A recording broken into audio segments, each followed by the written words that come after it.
08 Fev 2022 Cor litúrgica: verde. Quinta semana comum, terça-feira. Primeira leitura: 1 Rs 8, 22, 23, 27, 30. Leitura do primeiro livro dos Reis. Naqueles dias, 22, Salomão pôs-se de pé diante do altar do Senhor, na presença de toda a Assembleia de Israel, estendeu as mãos para o céu e disse: 23 Ó Senhor, Deus de Israel, não há Deus igual a ti, nem no mais alto dos céus, nem aqui embaixo na terra. Tu és fiel à tua misericordiosa aliança com teus servos, que andam na tua presença de todo o seu coração. 27 Mas será que Deus pode realmente morar sobre a terra? Se os mais altos céus não te podem conter, muito menos esta casa que eu construí. 28 Mas atende, Senhor meu Deus, a oração e a súplica do teu servo, e ouve o clamor e a prece que ele faz hoje em tua presença. 29 Teus olhos estejam abertos noite e dia sobre esta casa, sobre o lugar do qual disseste: aqui estará o meu nome. Ouve a oração que o teu servo te faz neste lugar. 30 Ouve as súplicas de teu servo e de teu povo Israel, quando aqui orarem. Escuta-os do alto da tua morada, no céu, escuta-os e perdoa. Palavra do Senhor. Graças a Deus. Responsório, SL 83, quão amável, ó Senhor, é vossa casa. Quão amável, ó Senhor, é vossa casa. Minha alma desfalece de saudades e anseia pelos átrios do Senhor. Meu coração e minha carne rejubilam e exultam de alegria no Deus vivo. Mesmo o pardal encontra abrigo em vossa casa, e a andorinha ali prepara o seu ninho, para nele seus filhotes colocar. Vossos altares, ó Senhor Deus do universo. Vossos altares, ó meu Rei e meu Senhor. Felizes os que habitam vossa casa.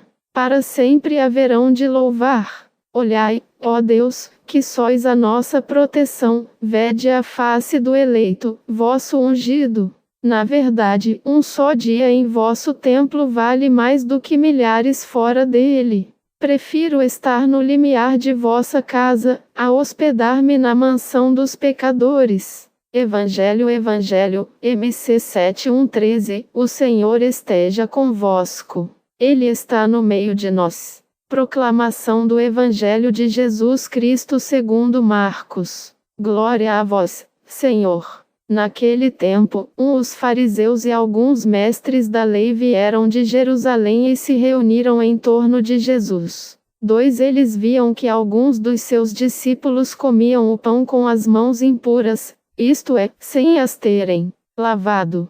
3 Com efeito, os fariseus e todos os judeus só comem depois de lavar bem as mãos, seguindo a tradição recebida dos antigos. 4 Ao voltar da praça, eles não comem sem tomar banho, e seguem muitos outros costumes que receberam por tradição. A maneira certa de lavar copos, jarras e vasilhas de cobre.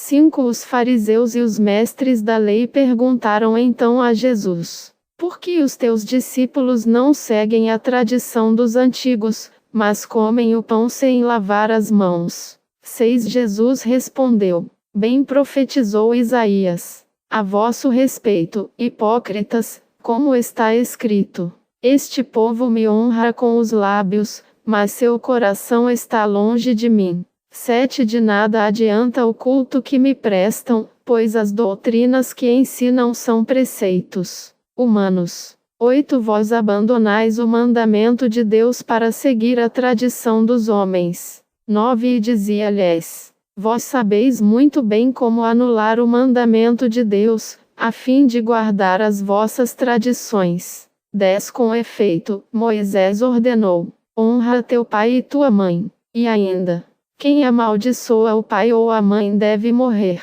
11 Mas vós ensinais que é lícito alguém dizer a seu pai e a sua mãe: o sustento que vós poderíeis receber de mim é corbã, isto é, consagrado a Deus. 12 essa pessoa fica dispensada de ajudar seu pai ou sua mãe. 13 Assim vós esvaziais a palavra de Deus com a tradição que vós transmitis. E vós fazeis muitas outras coisas como estas. Palavra da salvação. Glória a vós, Senhor. Homilia diária. A Eucaristia é o alimento da alma. 08 de fevereiro de 2022. É mais fácil lavar as mãos do que converter-se. É muito mais fácil, é mais prático. É mais fácil aspergir-se com uma água benta do que rasgar o coração numa confissão sacramental. Que risco nós corremos? O mesmo risco que correram esses fariseus e mestres da lei, que acabaram tornando a vivência religiosa somente em práticas exteriores, porque o coração estava longe de Deus, e Jesus conhecia muito bem esses corações. Por isso é importante para nós não confundirmos religiosidade com experiência de fé. A religiosidade faz parte da nossa experiência de fé, são elementos, são tradições que nós também recebemos. A experiência de fé nos leva ao encontro pessoal com Jesus, fala-nos do relacionamento com uma pessoa, e não como um objeto ou uma realidade exterior, mas como a realidade interior. A fé nos leva ao encontro pessoal com Jesus, por isso, se a religiosidade não nos conduzir a isso, ela vai se tornar um monte de práticas exteriores, como as dos fariseus e dos mestres da lei. Gestos, ritos, palavras, ações, tudo o que nós vivemos na nossa religiosidade precisa ser direcionado à pessoa de Jesus, tem que nos levar a ser mais de Cristo, a amar mais Jesus Cristo. A Eucaristia é dom, é a vida de Cristo, é entender que é o puro por excelência, Jesus Cristo, que me faz puro. Jesus nos amou quando nós éramos pecadores, essa é uma máxima que São Paulo nos ensina. Jesus nos amou quando nós éramos ainda pecadores, cf. Romanos 5:8, e ele se entregou nas nossas mãos quando elas estavam sujas do pecado. Digamos que esse é o pontapé inicial, e é fundamental para nós reconhecermos isso. É claro que isso não é uma desculpa para nós tocarmos o Senhor com indignidade, em estado de pecado ou para vivermos no pecado. Absolutamente, não. Quando vamos para a fila da comunhão, por exemplo, precisamos oferecer para o Senhor um coração puro, uma morada digna. Não é isso. Mas também não é pensar assim: que maravilha! Estou na fila da comunhão, eu sou digno de receber a Eucaristia. Se nós pensássemos assim, não estaríamos recebendo a Eucaristia, mas sim recebendo um salário pelos nossos méritos, e a Eucaristia não é isso. A Eucaristia é dom, é a vida de Cristo, é entender que é o puro por excelência, Jesus Cristo, que me faz puro. Não são os meus méritos, não são os meus esforços, mas é aquele que é santo, aquele que é puro, aquele que, tocando a minha carne impura, torna-me puro. Papa Francisco, no dia 6 de junho de 2021, dizia: a Eucaristia não é o prêmio dos santos, mas é o pão dos pecadores. Atenção, muita atenção para não criarmos as nossas tradições pessoais e nos afastarmos da tradição que nós herdamos desde o início da Igreja. Que o nosso coração se abra a Cristo e que Ele nos purifique. Sobre todos vós, a bênção do Deus Todo-Poderoso, Pai, Filho e Espírito Santo. Amém. Padre Donizete Ferreira, sacerdote da comunidade Canção Nova. Santo do dia. Santa Baquita, padroeira dos escravos e intercessora pelos sequestrados. Um capítulo de trevas no Sudão. Em 1878, aquela menininha de 9 anos é surpreendida por 2 homens que tapam-lhe o caminho e apontam-lhe uma arma. Em seguida a levam consigo, como se rouba uma galinha de um galinheiro.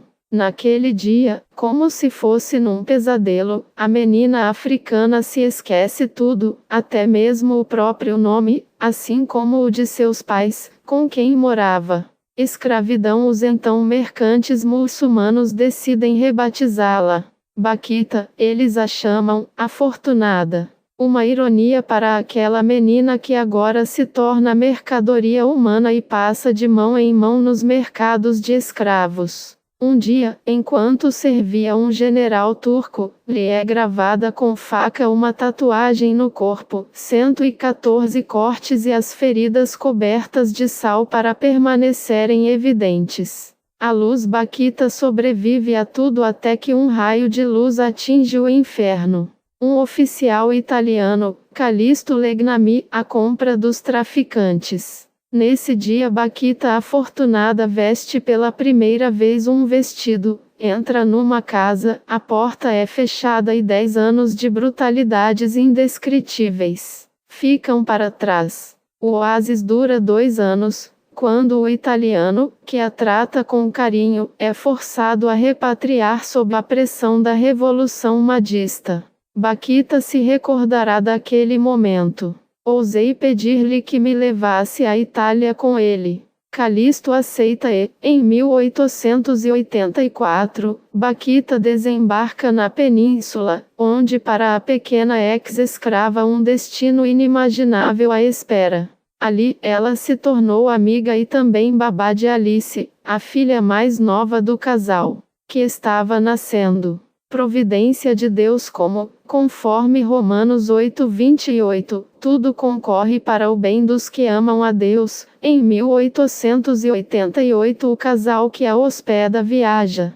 Durante 9 meses Baquita e Alice são confiadas às irmãs canossianas de Veneza. Ela conhece Jesus, aprende o catecismo e, em 9 de janeiro de 1890, Baquita recebe o batismo com o nome de Giuseppina Margherita Fortunata. Na mesma ocasião também recebe o sacramento do crisma e a primeira comunhão. Opção pela vida religiosa com 24 anos, em 1893, entra no noviciado das canossianas. 3 anos depois profere os votos. Durante 45 anos, foi cozinheira, sacristã e, acima de tudo, uma porteira do convento de Schio, onde agia com bondade. Carinhosamente, ela chamava a Deus como seu patrão, o meu patrão, ela dizia. Foi conhecida por muitos pela alegria e pela paz que comunicava. Irmã Chocolate. Conta-se que, por Baquita viver no país europeu e em meio à realidade de pessoas com cor de pele clara, as crianças da época a chamavam carinhosamente de Irmã de Chocolate. Isso também, porque ela distribuía doçura em sorrisos e atitudes. Beijo as mãos aos negreiros para todo o convento de Schio. É um dia de luto quando Giuseppina Baquita morre aos 8 de fevereiro de 1947 por pneumonia. Foi realmente afortunada a sua vida e o dirá ela mesma. Se encontrasse aqueles negreiros que me sequestraram e mesmo aqueles que me torturaram, eu me colocaria de joelhos para beijar as suas mãos. Porque se tudo isso não tivesse acontecido, eu não seria agora cristã e religiosa. Devoção. São João Paulo II a canonizou em 1 de outubro de 2000. Baquita tornou-se então uma santa da família canossiana, congregação fundada S. Madalena de Canossa. Os filhos e filhas da caridade, canossianos, nasceram na Itália. Depois de ir em missão para vários países, os canossianos também se instalaram no Brasil, em 1948. Hoje são mais de 2.000 irmãs em vários países, inclusive no Sudão. E no Brasil são 45 irmãs. A minha oração. Santa Baquita, seu nome assim foi escrito nas palmas das mãos de Deus no seu batismo. Por isso, eu peço a sua ajuda em cada situação em que eu fui sequestrado. De mim mesmo. Tapam-me os olhos da esperança e, por vezes, não vejo horizontes. Ajuda-me, com sua intercessão junto a Jesus, para que eu receba novas vestes da alma e que eu seja livre. Amém. Santa Baquita, rogai por nós.